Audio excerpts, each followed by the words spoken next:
بسم اللہ الرحمن الرحیم۔ السلام علیکم۔ کویت اردو نیوز کے ساتھ میں ہوں محمد عمر۔ آج کی اس ویڈیو میں کویت سے آج کی تازہ ترین نیوز اپڈیٹ شامل کرتے ہیں۔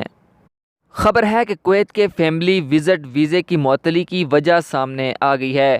کویت کے اقامتی امور کے محکموں کی جانب سے فیملی ویزے مکمل طور پر روک دیے گئے ہیں۔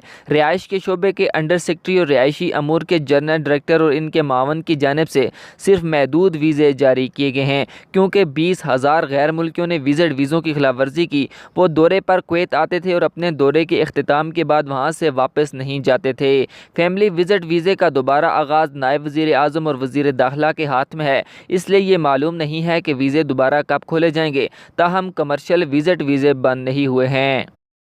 ریزیڈنسی افیئر ڈپارٹمنٹ نے ایسے گھریلو ملازمین کے لیے نئے ویزے جاری کرنے کا ایک سرکولر جاری کیا ہے جو کمپیوٹر سسٹم میں سابقہ ویزے کی میعاد ختم ہونے تک ویزا جاری کرنے والے سسٹم میں PF7 فیوچر یعنی دوبارہ جاری کرنے کا استعمال کرتے ہوئے اپنا اصل ویزا کھو چکے تھے۔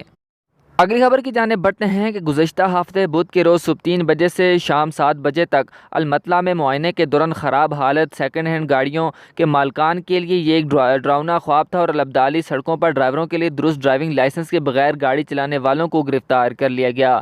ٹریفک پولیس افسران نے ٹریفک کی خلاف ورزی کرنے والوں کے خلاف حوالے جاری کیے ہیں۔ یہ معائنہ وزیر داخلہ کی ہدایت پر ٹریفک اور آپریشن سیکٹر کے انڈر سیکرٹری میجر جنرل جمال السیغ اور تکنیکی امور کے اسسٹنٹ ڈائریکٹر بریگیڈیئر جنرل محمد فراج العدوانی کی نگرانی اور موجودگی میں یہ آپریشن کیا گیا۔ ٹیکنیکل انسپیکشن ڈپارٹمنٹ کے لوگ اس کے ڈائریکٹر بریگیڈیئر جنرل مشعل سوجی کی قیادت میں شریک تھے۔ روزنامہ نے مزید کہا ہے کہ پورے علاقے کو گھیرے میں لیا گیا تھا اور قانون کی خلاف ورزی کرنے والوں اور جن کی گاڑیاں سڑک پر چلنے کے قابل نہیں تھیں ان کو سینکڑوں حوالات جاری کیے گئے ہیں۔ اب گھریلو ملازمین کے حوالے سے ایک اہم خبر شامل کرتے ہیں کہ گھریلو ملازمین کے تنازع کی صورت میں گھریلو ملازمین کی ایک جگہ سے دوسری جگہ منتقلی کی اجازت دینے کی خواہش ظاہر کی گئی ہے۔ گھریلو مزدوروں کے امور میں ماہر ایک محکم بسام الشمری نے ملازمت سے متعلق سرکاری ایجنسیوں جیسے کہ وزارت داخلہ اور عوامی اتھارٹی پر افرادی قوت سے مطالبہ کیا ہے کہ وہ اس فیصلے پر نظر ثانی کریں جس میں ایک آجر سے دوسرے آجر کے پاس گھریلو ملازمین کی منتقلی پر پابندی عائد ہے۔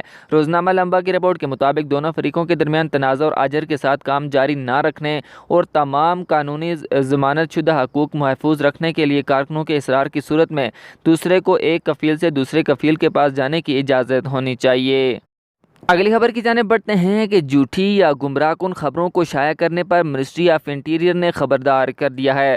وزارت اطلاعات نے اس بات پر زور دیا ہے کہ وہ خاموش نہیں رہے گی بلکہ ایسے کسی بھی میڈیا آؤٹ لیٹ کو سزا دے گی جو جھوٹی یا گمراہ کن خبریں شائع کرے گا جو ملک میں سیاسی عدم استحکام کا باعث بنے گا۔ اس بات پر زور دیتے ہوئے کہ وہ ان ذرائع کے خلاف ضروری قانونی اقدامات بھی اٹھائے گا۔